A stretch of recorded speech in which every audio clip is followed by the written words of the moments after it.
You're on the side of a highway. It's dark out. Smoke is rising from the hood of your car. You open it. You find that your car won't start up. You check your phone and see that it's dead. You've been up all night in excitement for the date you had planned with someone who isn't your wife. Your anger grows. You slam your hands on the windshield, kick at the doors, batter on the hood. You have no choice but to start walking. You put your thumb out. No one sees you. Cars keep passing by, but no one stops. After 20 minutes, it already feels like an hour. After an hour, it feels like the whole night. You're angry, delirious, and shaking. If someone didn't know you better, they'd think you're homeless. You keep walking, hoping you can make it to the city. Every car that passes you by, you scream out in pain. You feel as if you'll be walking for the rest of your life. Cars stop coming. You continue. Just when you can't take any more, you stop as you see your silhouette outlined in front of you. Bright lights are coming from behind. It stops as the steam and smoke envelop you. You find yourself stepping inside a ghostly white bus. It's lit with warm golden light. Its metal is polished. Its windows are clear. You sit down with the other passengers. They are smartly dressed and content. The driver, a strong, young, handsome man, gives you a smile and a salute as he closes the door. As you ride away from the desolate roadside, you find peace in the fact that you soon will be with your secret lover. Your stop comes up and then passes you by. You yell at the driver to stop, turn around, go the other way. He says nothing. You notice the driver now appears old with long, stringy white hair and dark glasses. His body looks scarred and broken. The bus has rusted over into a dark black. Its light now harsh and pale. Its windows cracked. The other passengers are now limbless mounds of flesh. They all come to sit with you. Your limbs start breaking. Your eyes bust out of your head.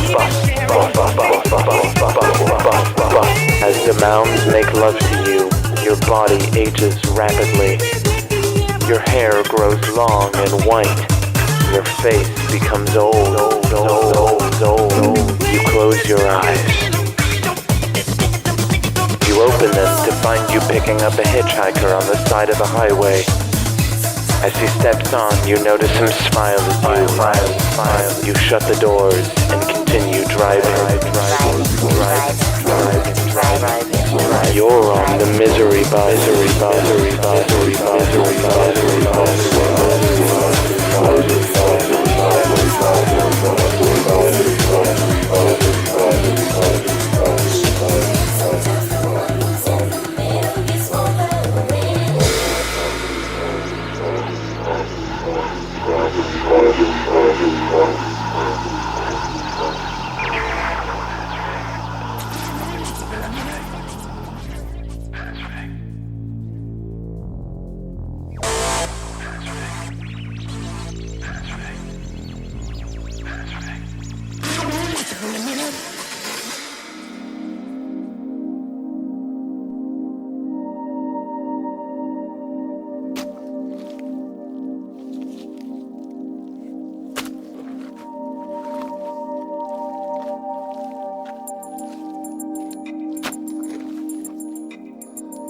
I have dug my entire life.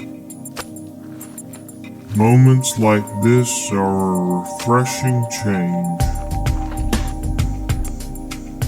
Helps that the weather's nice. Good to see the kids out. Fireflies are out. Sit on the porch kind of weather.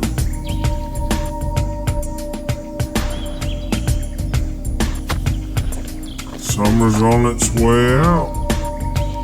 If it weren't so damn hot, I'd say it's fall. And good weather for grilling.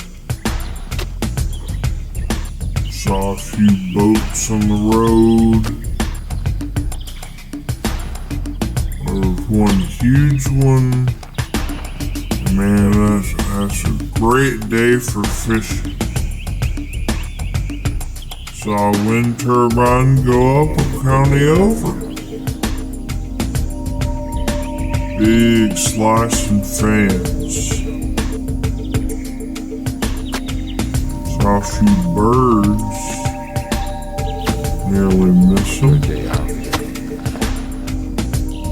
Saw a kayak on top of Sedan.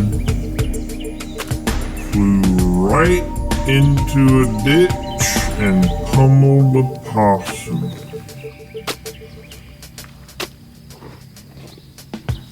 Saw a beer truck. Door hinges almost rusted off. A few people's dogs were under the overpass. The beer truck, busted as it was, when it went by,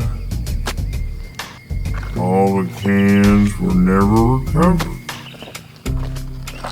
The dogs now have this large tarp out there. Something's underneath it. We'll never know. It's just a refreshing change to know things are going a certain way. Your way. Today, I get to use a shovel. I asked for it, and they gave it to me. I got my way. I got this shovel. It's only a little stickier than usual. This is my last day. Well, I would have done it without the shovel, but I'm still glad they gave it to me. And these work clothes are comfortable, not cheap either. Lizard hide, boar hair lining, and sometimes they hit the windshield just right that there's nothing left to scrape up. I'm certainly glad no one will have to scrape me up. Evening wasn't too hot. Smell wasn't too bad. Dogs came around, trying to scare them off. Dug some holes. Had some dinner. Stayed. Got some right here. And working on it while I'm digging.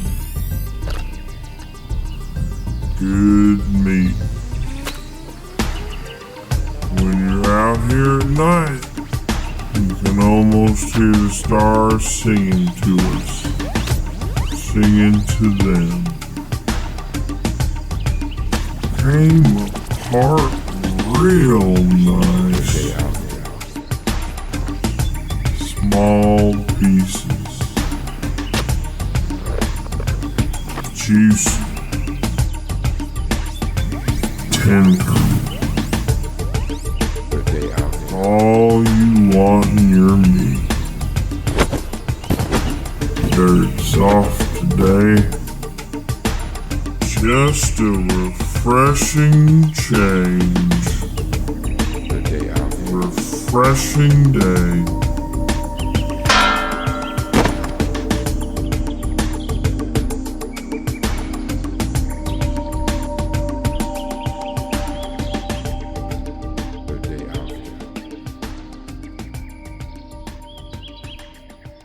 And now for my next number, I'd like to return to the classics.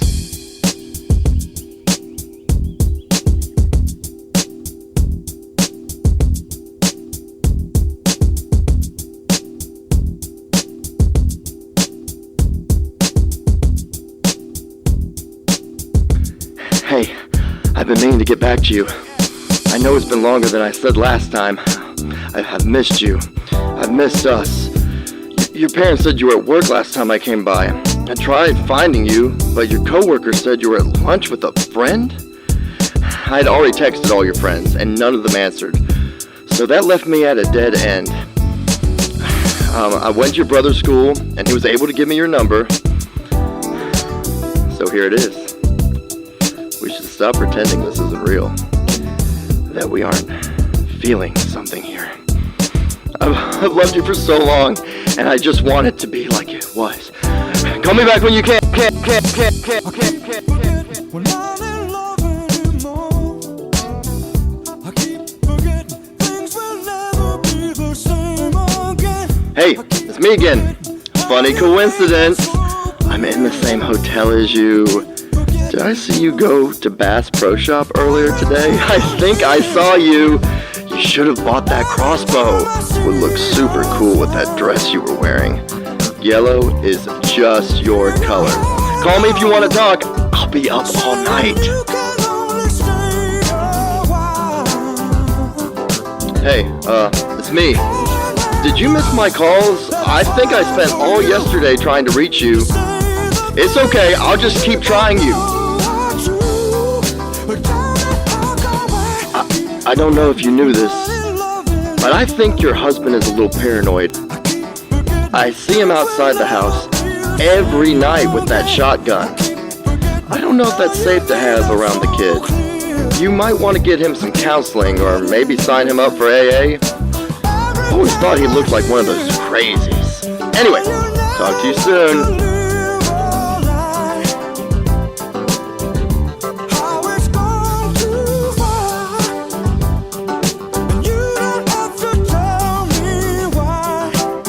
This is it, honey. Last time!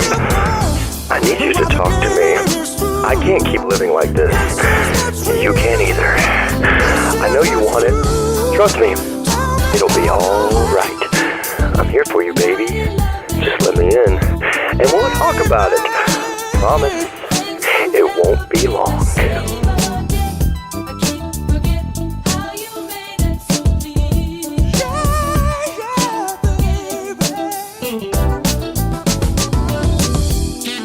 Hey, it's me. I'm, down at the county jail. I'm okay. Don't worry. They said you called them, but I know that's not like you.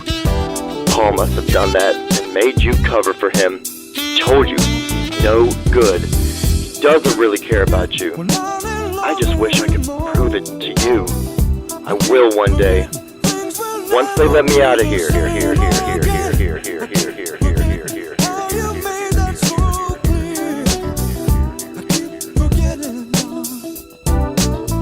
Hey, long time. I know you've been busy and all, but I would really appreciate a call. I, however, have a lot of time on my hands. They're saying they're gonna take away my privileges if I keep spitting at them. They're morons, but I know they're just trying to provoke me. They say you'll never call, but then again, how could they know that? They don't know you. Not like I know you. Promise me. You'll wait for me. Promise me. Promise me. Alright, let's go. Hang it up. I love you so much, baby. Please don't give up on me. No, just love me. We should stop this. It's not healthy for him. We'll stop it when they have enough data. Can't believe he still thinks she's... I mean, even after he killed... I know, but we have to let him keep calling. Hell. It's sick, isn't it? Yeah. What can you do? Well, I think racism is really bad, and people should be more open-minded to other people and, other religions and other ethnicities. There's a lot of racism in our world, and that's not a good thing. Kids like you express themselves every day on Disney Channel.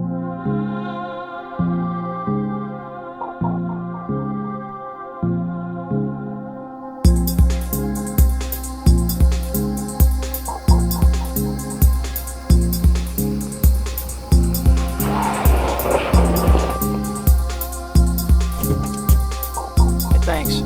Second time using this. I'd rather take one of these than a lift, right? Sure thing. You like wild stories? Sure. How do you feel about really wild stories? Well, I'm getting bored now. Okay. So, look, you won't believe this. Was with this girl last night. Had a great time at dinner, and even better evening at hers, right? Okay. But then she tells me she doesn't want to see me anymore at the end of it. Was that it? Well, no, there's more. But, can you believe that? No, I guess not. Yeah. Neither could she when she realized the life was going from her eyes. Huh? Yeah, you heard me right. This is just a story, right? No, it happened, really. Have you done this before? No, but I think I might do it more. I'm having a real craving for it, Good for you. Mind if I put on the radio? Sure, it's your car, man. The fire is yet to be determined as police are still investigating the case. A story we've been covering the past few weeks, a driver for the transportation service known as Uber has been behind several of the curbside murders downtown over the past month.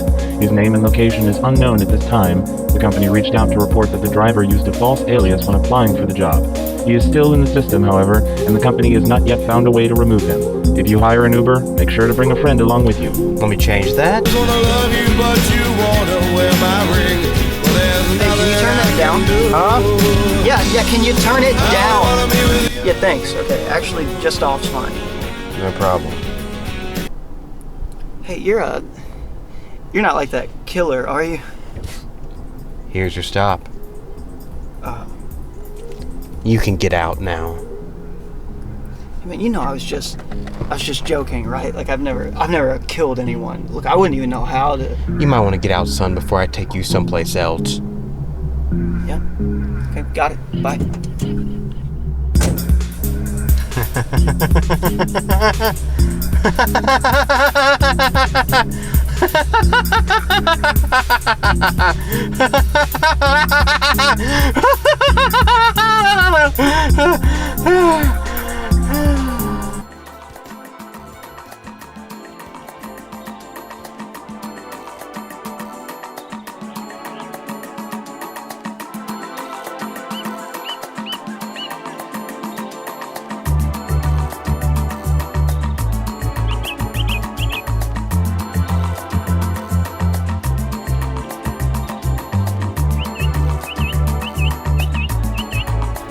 We've been coming out here for a few years now. It's wide open, always freshly maintained, and empty.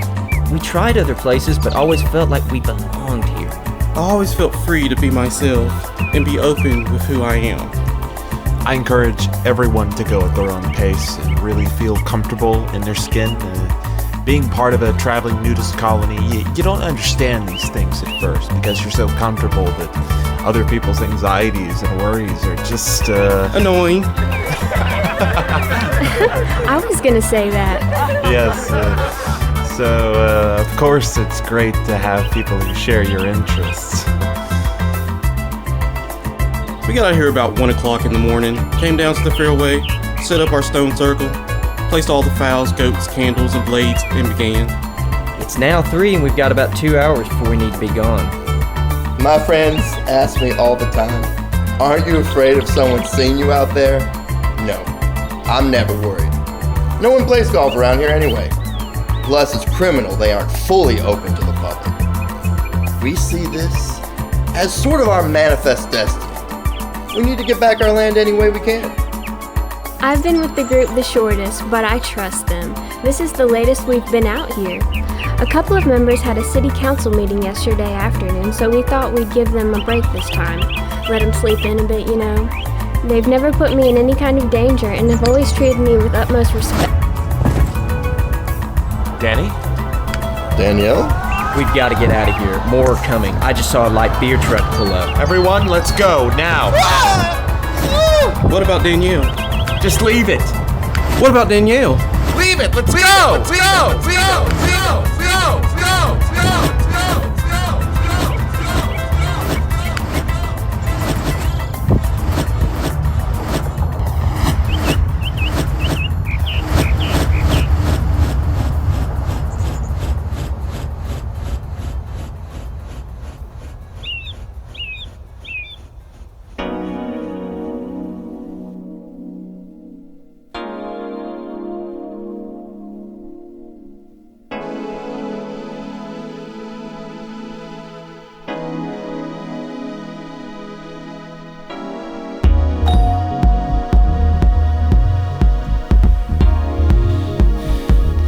Where's your phone?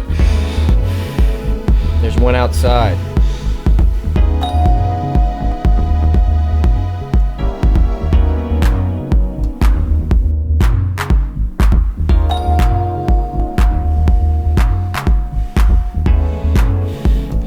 Where do you keep quarters? Do you have $1?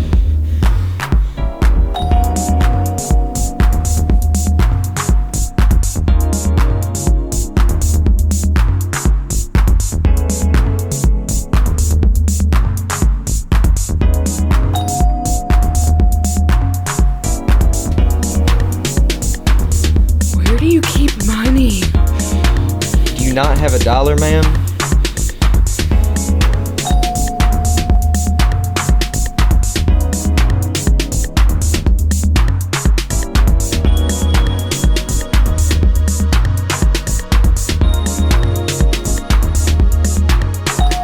If you're not gonna buy something or have any money, please just leave the store, ma'am.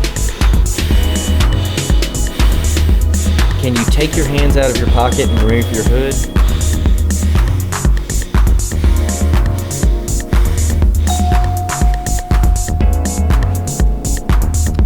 Who was that? I don't know, some wacko. She left her car, guess she ran out of gas. Maybe she can grab an Uber. Maybe. There's a car covered in blood out there. Please come look. All right, I'm coming.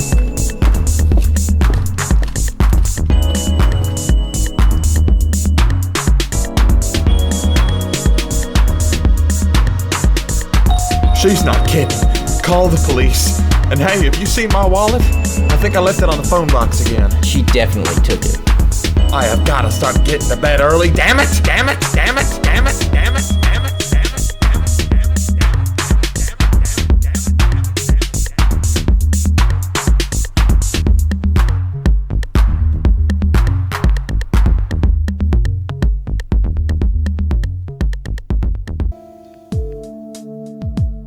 I wrote a poem about it. Mind if I?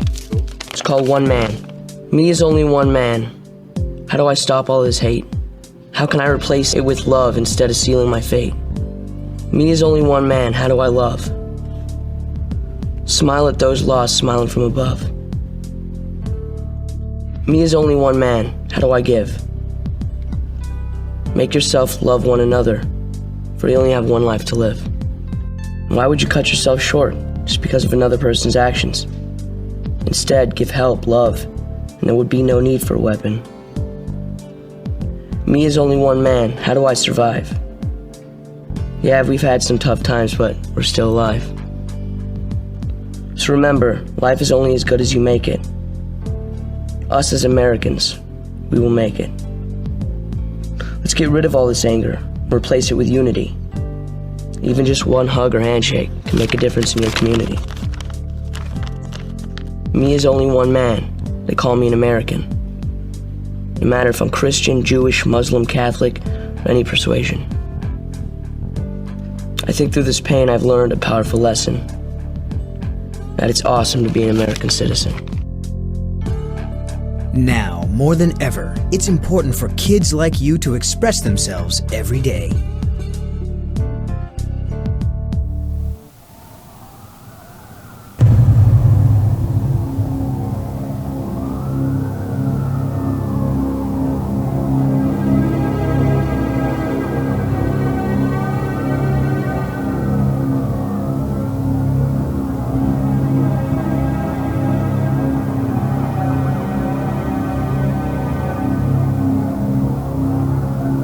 All the buildings on the street were dark except for one.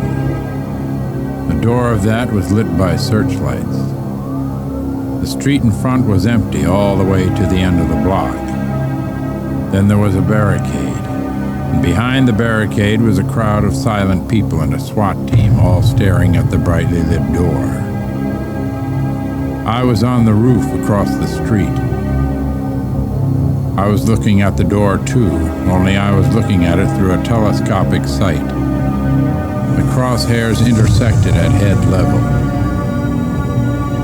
Behind the door, inside, was a terrorist with a gun, holding a hostage.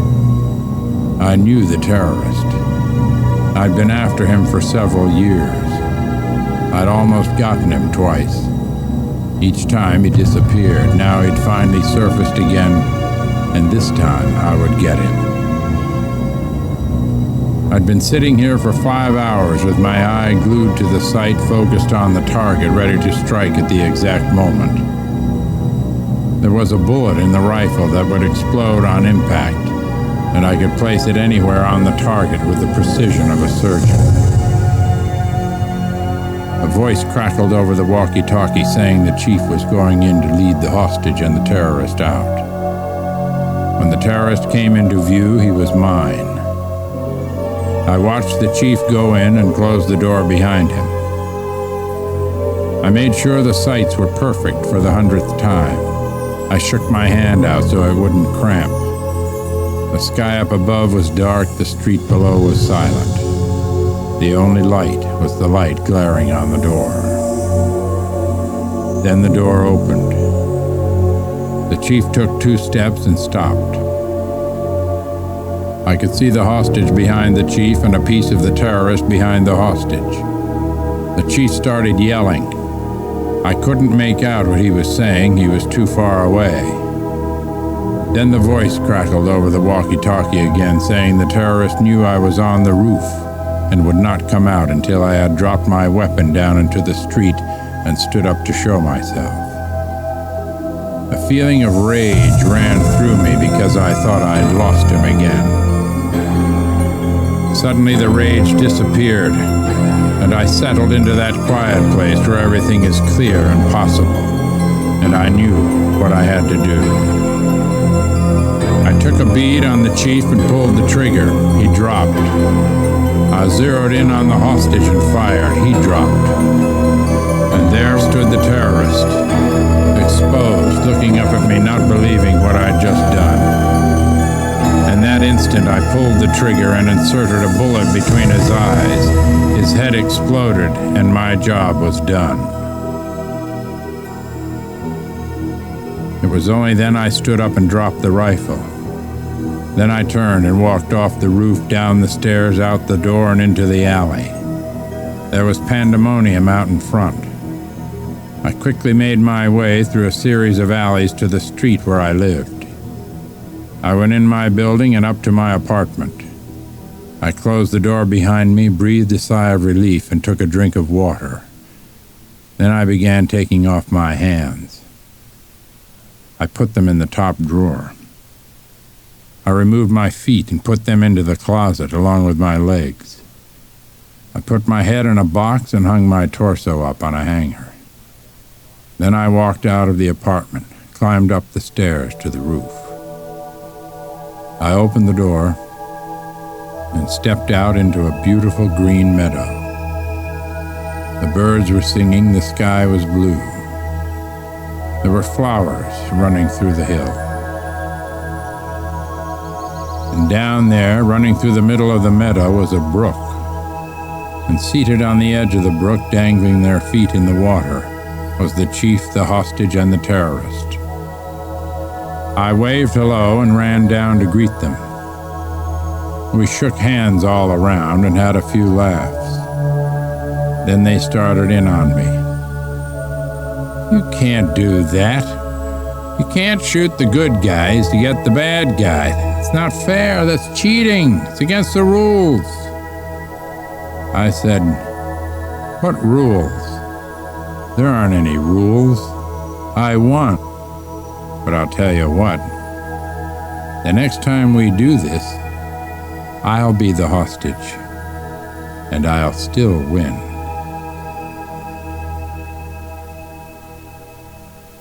Unfortunately, I've learned the hard way, that the safest route for me is to always do the thing that I like the most. In fact, a week before we began previews, my wife and I, Joanne, who directed the show, we said, boy, this is a really black show. This is a very dark show. What are we going to do? I mean, people aren't going to really like this. Maybe we should throw in a few funnier bits or lighter bits, which I'm fully capable of doing. And then we said, no, this is the show we like. This is the show we'll put on.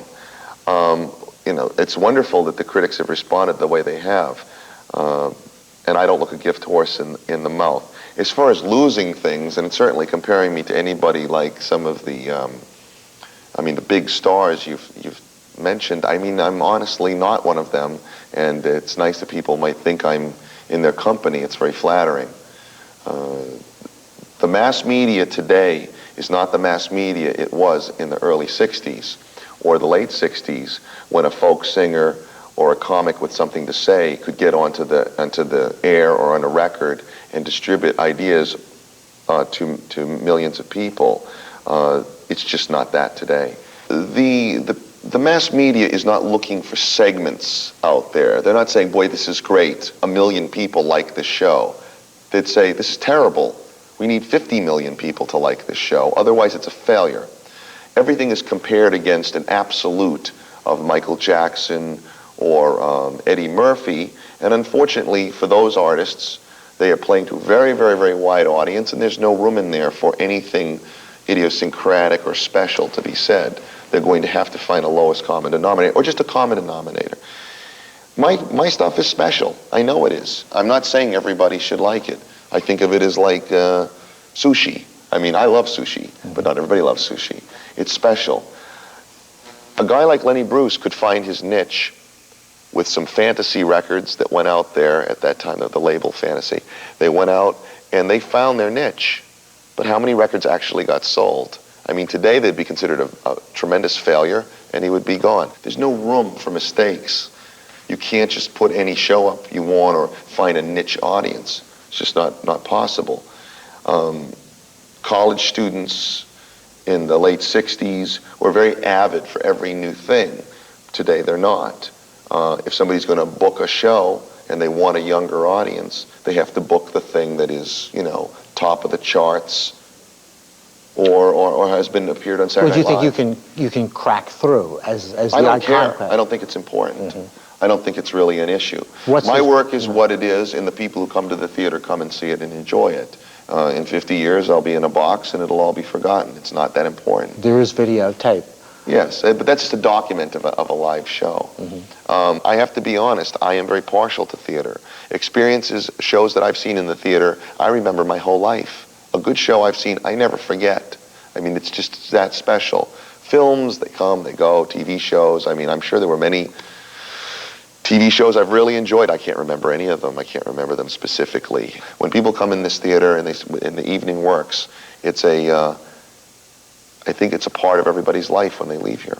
Mm-hmm. And what have they left with? I mean, because it's clear, no matter what you say, that you're a moralist. Oh, yeah. I'm a moralist. I think it's important to understand that. I have very conservative elements in me, and these come head to head. I mean, my Armenian nationality, background, Armenians are traditionally conservative, family-oriented people with very traditional values. But I grew up in the late 60s, and in the 60s were a time of expanding every horizon and being very breaking down barriers to changing the way we look at our life. So I'm these two people. I'm classic American, grown up in the 60s, and I'm a classic Armenian American, and the two things come together, and I've got a clash of values in my life.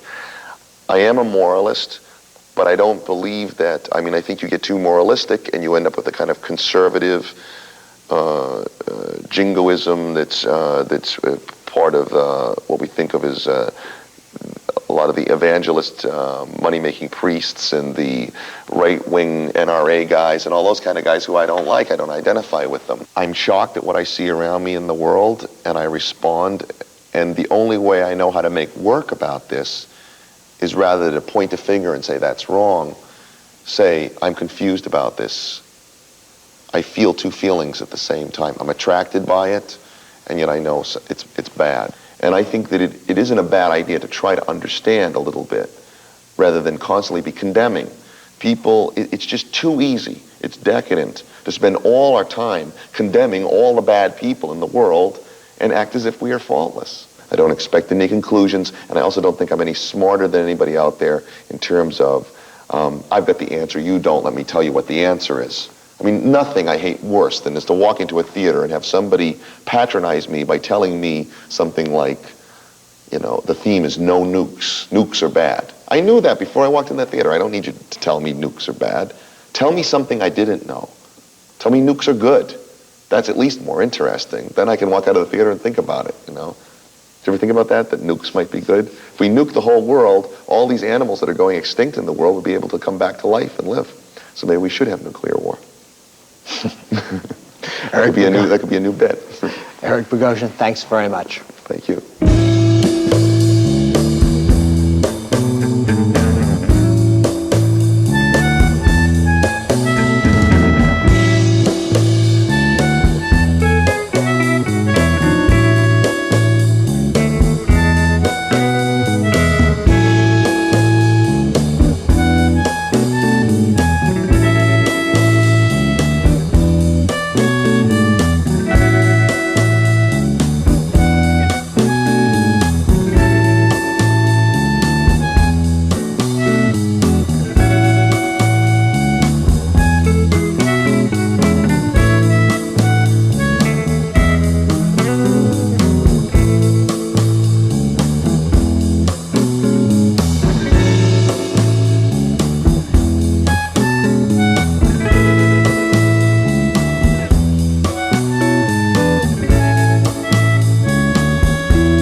The flag means everything to me. It means life, it means freedom, it also means unity, and it means love. You see American flags everywhere, and it reminds you, but it also makes you really proud. I spent my whole life pledging allegiance, and I don't think I can ever look at a flag the same way. The flag stands for us as a group of people being united and being with each other in a time of need. I saw a fire truck pass by the other day, and it had an American flag on it, and it was blowing in the wind. It was so amazing, and everyone just started clapping and cheering, and it was really special. I had to drive cross country. We saw the flags, saw the proud to be American flashing signs on the highway. All the flags, you know, you ride down the street, and it makes you feel connected, like we're in this together. It's a beacon of peace and liberty and justice and democracy, and we can hold it up high and hold it up proud. Driving down streets and seeing, 16 houses all having their flags up high, and driving with my little American flag on my car.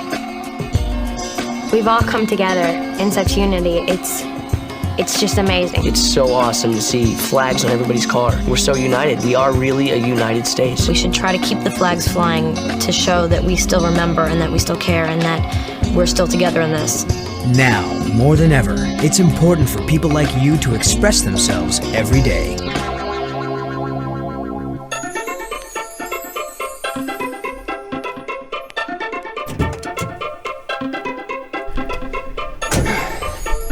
How are you doing tonight? Not great. Got fired. Oh, what do you do?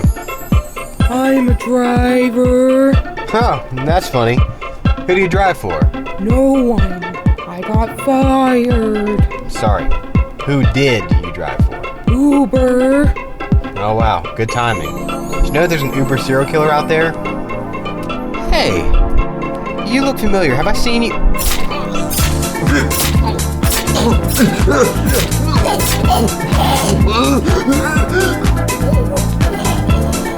This is my stop. Thank you.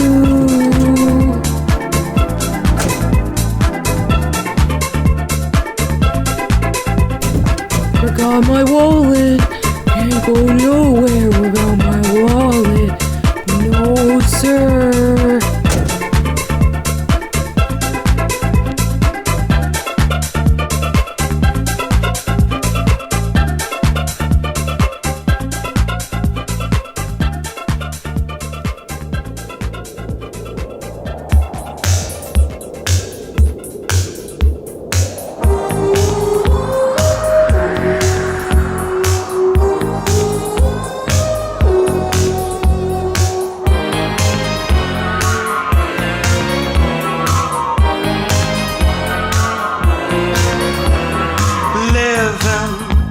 my dream world, memories of yesteryear, visions of Garbo, that old piano, those golden years are right here. I love them, living in my dream world.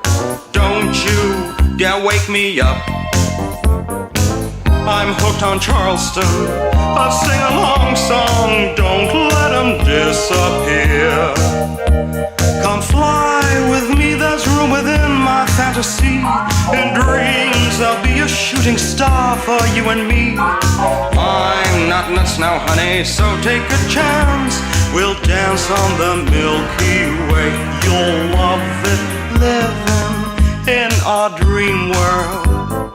Moonlight serenade, two lovers spending time never ending, honeymoon escapade, together living in my dream world. Twilight, toi et moi, conquer the dance floor till we can't take more, notre plaisir d'amour. Come fly with me, there's room within my fantasy. In dreams I'll be a shooting star for you and me. I'm not nuts, so honey, come take your chance. Romancing, dancing, dear, it's magic.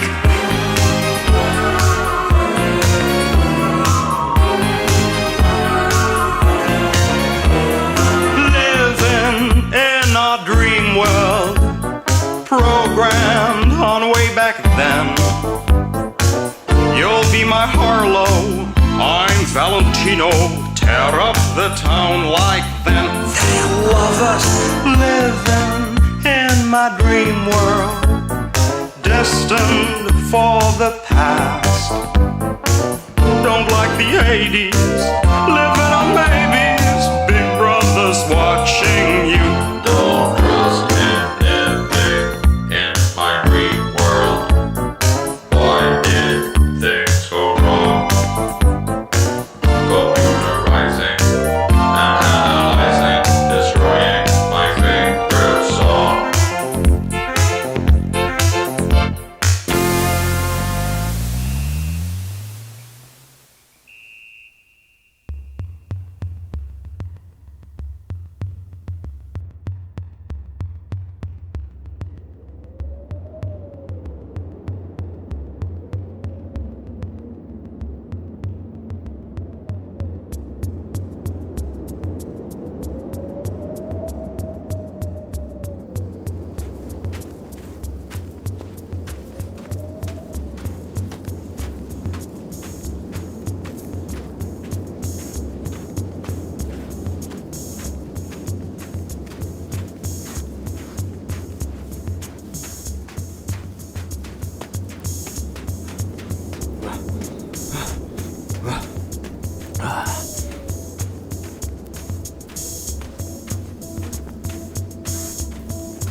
Hello?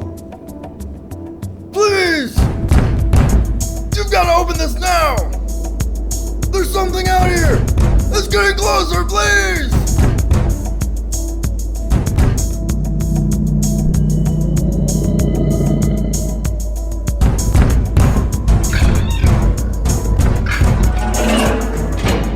Come in. Sorry we didn't hear you at first.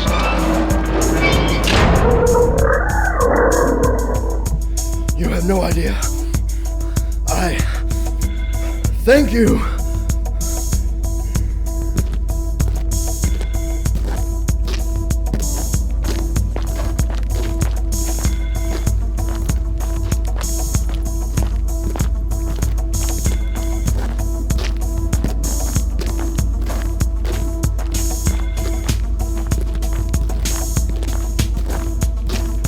How far is it? Not too far. Really, thank you for what you did. I would have been ripped to shreds back there if it weren't for you. Happy to help. Not much farther now.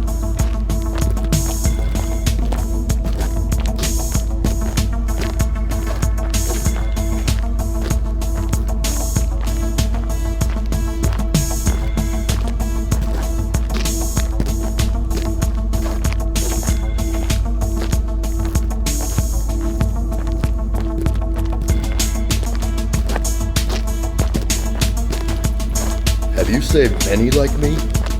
Not all like you. Some weren't whole. Arms gone. Leg missing. It's hell out there. No worry. Warm inside. Safe inside. Good.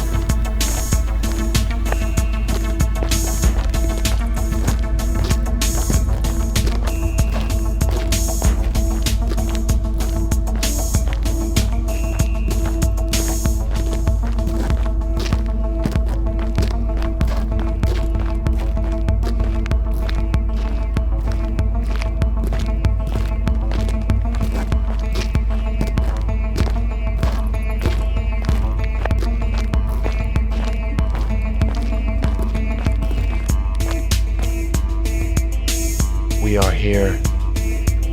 This doesn't look like anything. This is it.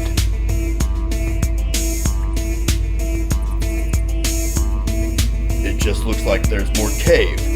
Where is it? Coming.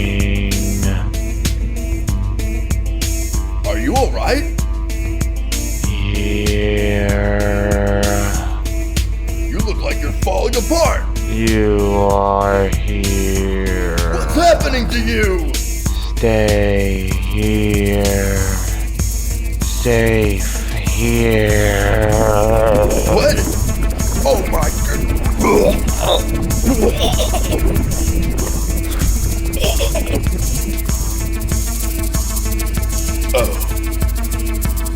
Oh.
Good night.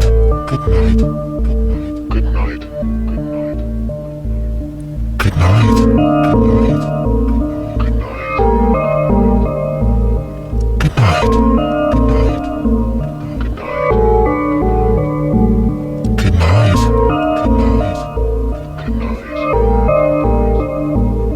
Good night.